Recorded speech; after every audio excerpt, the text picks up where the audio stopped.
Hello guys, welcome to my YouTube channel. কেমন আছো তোমরা? এখন আমরা কথা বলবো ইন্ডিয়ান এবং ইন্টারন্যাশনাল সিনেমার বেশ কিছু লেটেস্ট আপডেটস নিয়ে। তো চলো ভিডিওটা শুরু করা যাক।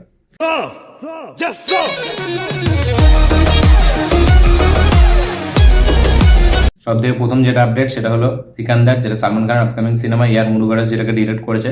তো এই সিনেমাতে এবার মিউজিক দিতে চলেছে chartbuster music director Pritam. Pritam এই সিনেমাতে মিউজিক দিতে চলেছে, এটা অফিসিয়াল কনফার্ম হয়ে গেছে। তো এবার দেখা যাক প্রীতম সালমান খানকে নিয়ে টাইগার 3-তেও সে প্রীতম মিউজিক দিয়েছিল, তো এবার এতে সে দিচ্ছে। দেখা যাক মানে কিরকম তার মিউজিক আউটপুট হয়, এটাই দেখার বিষয়।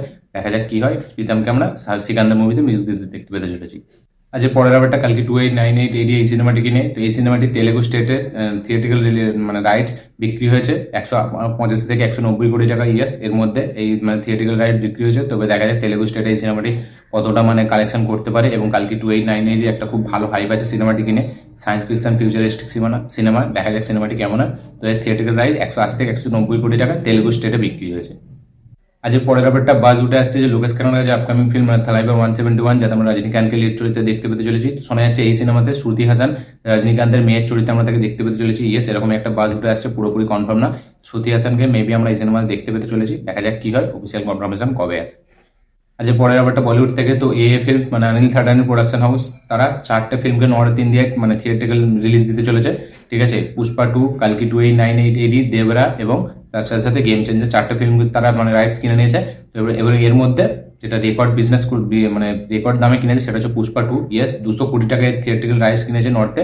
দেখা যাক এবার অনিল থাডানি এই 4টে ফিল্ম নিয়ে তার এই বছর কতটা প্রফিট হয়, এটা দেখার বিষয়। এবং 4টে ফিল্মই বিশাল একটা মানে বিগ হাইপ, একটা বিগেস্ট ফিল্ম হতে চলেছে এই বছরে। দেখা যাক সিনেমাগুলি কেমন হয় এবং এর থিয়েট্রিক্যাল রাইট যে এত টাকাতে কিনেছে সেটা তার জন্য কতটা প্রফিটেবল হয়, এটাই দেখা যাক। এটাই দেখার বিষয়, দেখা যাক কি হয়। আজ পরের একটা সাউথ থেকে। তো নিতিনের আপকামিং সিনেমা যেটার নাম হলো রবিনহুড, যেটাকে ডিরেক্ট করছে ভেঙ্কি কুডুমালা। তো সেই সিনেমাটি এবার 20 তারিখ, ডিসেম্বরের 20 তারিখ আমরা থিয়েটারে দেখতে পেতে চলেছি। ইয়েস, এর রিলিজ ডেট ফাইনাল হয়ে গেছে। তো ডিসেম্বরের 20 তারিখ আমরা এই সিনেমাটি থিয়েটারে দেখতে পেতে চলেছি। আজ পরের ব্যাপারটা সাউথ থেকে। তো দেবরা পার্ট 1 এর থিয়েট্রিক্যাল রাইটস মানে হিন্দিতে, এটা কারণ জোহর এবং ফিল্ম দুজন কম্বাইন্ডে কিনেছে। সেই প্রাইসটা হলো 50 কোটি টাকা। ইয়েস, 50 কোটি টাকার রুপিতে মানে 50 কোটি টাকায় এই সিনেমাটি থিয়েট্রিক্যাল রাইটস কিনেছে নর্থে, মানে অনিল থাডানি এবং কারণ জোহর দুজনে মিলে। এবার দেখা যাক এই সিনেমাটি হিট হতে গেলে 90 থেকে 100 কোটি টাকা কালেকশন আনতে হবে হিন্দিতে। দেখা যাক সেটা হয় নাকি। এবং আমার যতটা মনে হয় দেবরা সেটা কমপ্লিট করে ফেলবে। এখন দেবরার হাইপ ভালো আছে, দেখা যাক সিনেমাটি কেমন হয়। আজ পরের ব্যাপারটা হলিউড থেকে। তো মানে ম্যাভরিক ডিরেক্টর মার্টিন স্করসেস তার আপকামিং সিনেমা, যেটাতে আমরা দেখতে পেতে চলেছি লিওনার্দো ক্যাপ্রিওকে এবং জেনিফার লরেন্সকে। ঠিক আছে, তাদের দুজনকে আমরা এই সিনেমাতে হিরো হিরোইনের চরিত্রে দেখতে পেতে চলেছি। এবং এই সিনেমাটি একটি বায়োপিক হতে চলেছে ফ্রাঙ্ক সিনাত্রার। ইয়েস, তার বায়োপিক হতে চলেছে এই সিনেমাটি। দেখা যাক এই সিনেমাটি শুটিং কবে থেকে চালু এবং এই সিনেমাটি আমরা কোন বছরে দেখতে পাই। পরের ব্যাপারটা বলিউড থেকে। তো সুভাষ গাই খলনায়ক 2 এর স্ক্রিপ্ট কমপ্লিট করে ফেলেছে। ইয়েস, এবং সে অ্যাক্টর হিসেবে চাইছে রণবীর কাপুর বা রণবীর সিং বা ইয়াস বা আল্লু অর্জুন, এদের চারজনের মধ্যে একজনকে সে কনসিডার করছে। ঠিক আছে, খলনায়ক 2 এর মানে স্ক্রিপ্ট সে রেডি করে ফেলেছে, পুরো কমপ্লিট করে ফেলেছে পুরো। তো এবার দেখা যাক ফাইনালি এই সিনেমাটিতে আমরা কাকে মেন লিড চরিত্রে দেখতে পেতে চলেছি, এটাই দেখার বিষয়।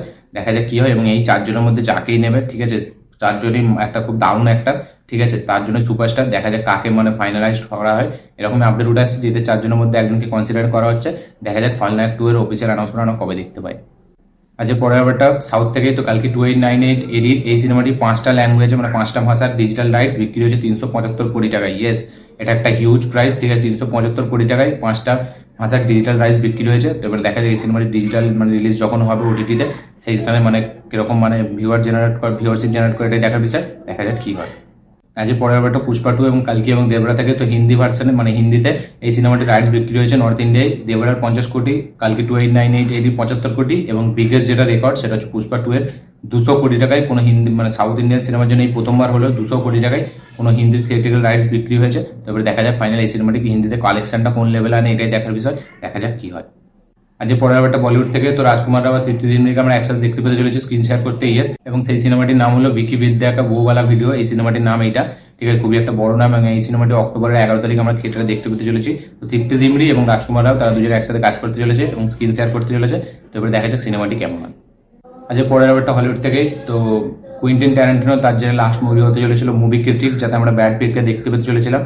তো সেই সিনেমাটি ফাইনালি মানে কুইন্টিন ট্যারান্টিনো জানিয়েছে সেই ফিল্মটা হচ্ছে না, তিনি নতুন করে আবার একটি সিনেমা মানে করতে চাই। এই সিনেমাটি এখন আর হবে না, বন্ধ হয়ে যাবে। তো এবার দেখা যাক ফাইনালি তার পরের মুভিটা কোনটা হয়। মুভি ক্রিটিক, যেটা ব্র্যাড পিটকে আমরা দেখতে পেতে চলেছিলাম, সেই ফিল্মটা ফাইনালি হচ্ছে না। তো দেখা যাক কুইন্টিন ট্যারান্টিনোর লাস্ট ফিল্মটা কোনটা হয় এবং তার অ্যানাউন্সমেন্ট কবে আমরা দেখতে পাই। আর যে লাস্ট আপডেটটা সেটা হচ্ছে প্রশান্ত বর্মার আপকামিং সিনেমা জয় হনুমান, যেটা মানে হনুমানের সিকুয়াল। তো সেই সিনেমা থেকে একটা ফার্স্ট লুক পোস্টার ছাড়া হয়েছে। ঠিক আছে, যাতে আমরা দেখতে পাচ্ছি রামনবমী উপলক্ষে এই সিনেমা পোস্টারটি ছাড়া হয়েছে, পোস্টারটি বেশ ভালো লাগছে এবং এই সিনেমাটিও যখনই আসবে একটা রেকর্ড কালেকশন আনবে। আমরা সকলেই জানি হনুমান কোন লেভেলে কানেকশন এনে দিয়েছিল। এবারে দেখা যাক জয় হনুমানে আমরা কাকে কাকে দেখতে পাই, নতুন কাস্ট কারা কারা অ্যাড হয় এবং এই সিনেমার পোস্টারটা বেশ ভালো লাগছে আমার। আপনাদের কেমন লেগেছে অবশ্যই কমেন্ট করে জানাবেন। তো এই ছিল আজকে টোটাল আপডেটস, ইন্ডিয়ান এবং ইন্টারন্যাশনাল আপডেটস। এই আপডেটগুলোর মধ্যে কোন আপডেটটা পেয়ে আপনারা বেশি এক্সাইটেড অবশ্যই কমেন্ট করে জানাবেন। আমার এই ভিডিওটি ভালো লেগে থাকলে লাইক শেয়ার কমেন্ট করুন। যারা যারা চ্যানেল নতুন এসেছেন চ্যানেলটিকে সাবস্ক্রাইব করুন, বেল আইকনটি প্রেস করতে ভুলবেন না।